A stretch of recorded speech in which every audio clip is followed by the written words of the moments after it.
Congressman Patrick McHenry, a Republican who will lead the House Financial Services Committee come January, has sent a letter to former Fed chief and current Treasury Secretary Janet Yellen asking that a controversial crypto tax provision be put on hold. Folks who have been around for a while will probably remember the drama back in July of last year when the ambiguous language was inserted into a piece of must-pass legislation. It's controversial because, as written, it could create a paradox where rules meant for brokers would be applied to a lot of people and even open source software that actually aren't brokers and who, by nature of how the blockchain works, can't comply with the regulations intended for them. Officials at the time provided non-binding assurances, in other words, happy talk, that the law won't be applied in that way, but it is all talk so far and little action. The congressman's letter asks that the implementation of that rule be put on hold until this issue is dealt with. Jen, let's start this one off with you this morning. Yeah, I think this is such a sensible thing to end the year off with. I remember when the language was introduced, we spoke about it at length on this show, and it would include, wallet providers, miners, people who just I don't have enough information to keep up or at least do the reporting that is required if we look at the language. I thought it was really interesting, Adam, and you brought this up. So the article says that the Treasury Department has not issued formal guidance in addressing the provisions, but they've sent letters that say that they will not include certain groups like minors. And I think that when we introduce all of this extra documentation and all of these letters back and forth that say, actually, the thing we officially wrote is not what we meant, and here's a letter that says that, but we don't change the words, I think that this is just regulators taking advantage, making more room for uncertainty, making more room for loopholes so that when there are people that they want to go after and they don't have a valid reason, they can rely on this ambiguity. And it is sad, but I think that this is sensible, and that I hope that we can end the year on a good note and we can pause until we get some clarity. Will. Yeah, so many bad things happened in 2022 in terms of crypto that I forgot that we had this thing hanging over our heads, right? Earlier the year, we knew that there was this legislation packed inside the infrastructure bill that could be detrimental to all of the participants in crypto. We're talking miners, we're talking validators, we're talking normal users and transacting back and forth. We're talking about people who are actually developing the code itself. Every single person who really operates in crypto in some meaningful way could be impacted by this bill. And so it stands to reason that we need to take it head on. If we go back to what happened over the summer and previously with this bill, there was a lot of different interpretations of how this bill would be enforced, right? Like the broker rule, or how broker is interpreted, was the centerpiece of this, right? If you are a broker, then you have to KYC, but how do you KYC a miner? Or how do you KYC a validator or someone just transacting, or an open source software developer? And that became a key question.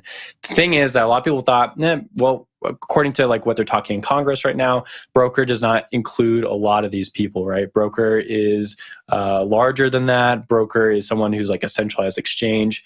And what McHenry is here wanting is just to clarify that, to make sure that it's down on payment, or down on paper, that we know what a broker is. Because as we left it on the record back in the summer, we don't really have that down. We have the notes from when they're talking in Congress about it, but we don't have it down on paper. So they're really wanting to get that down before it moves forward, which I applaud them for. Adam, I'll throw it back up to you for your take.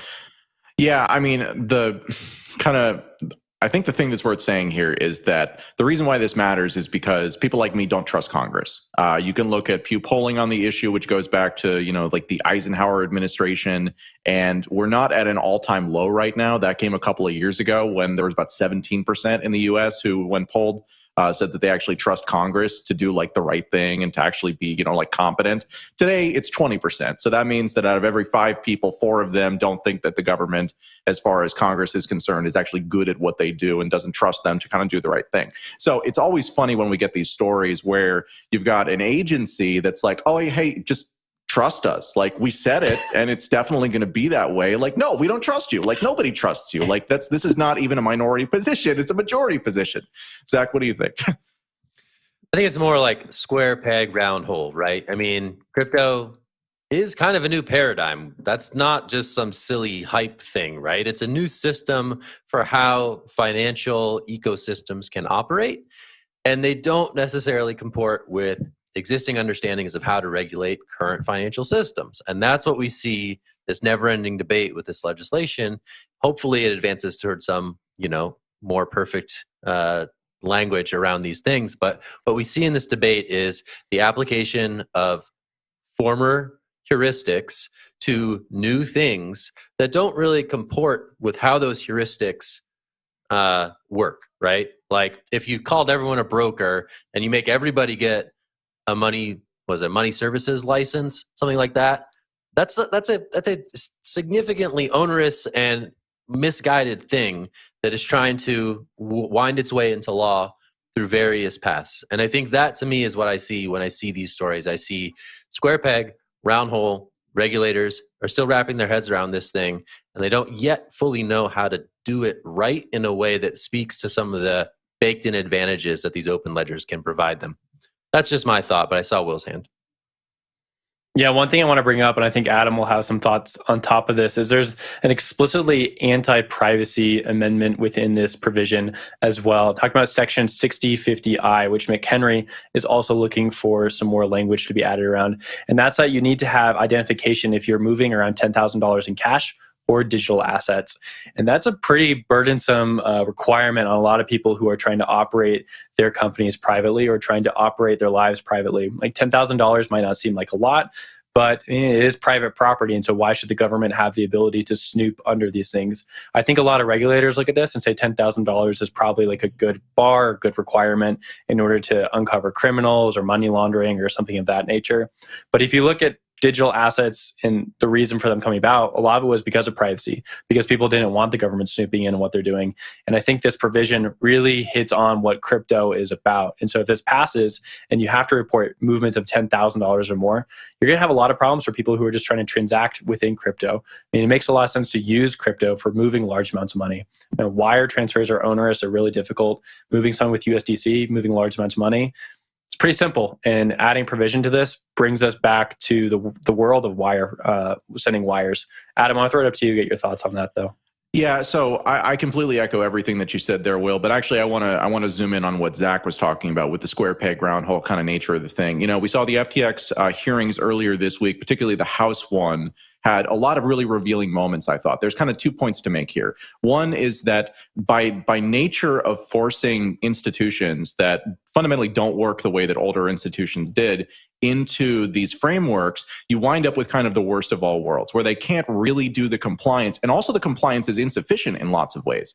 You know, exchanges, as far as crypto stuff is concerned, are actually regulated typically under the same types of rules as like a Western Union, like payments transmitter type of thing, which is both onerous because you have to get licenses from all the states that issue them, which is a big schlep versus just one kind of generalized license. And then the other thing is that it's insufficient in terms of the protection that it actually provides, because these exchanges aren't like Western Union. They're not just holding your money to transfer it. They're holding your money sometimes for very long periods of time. And the regulations really kind of don't have the muscle to address that.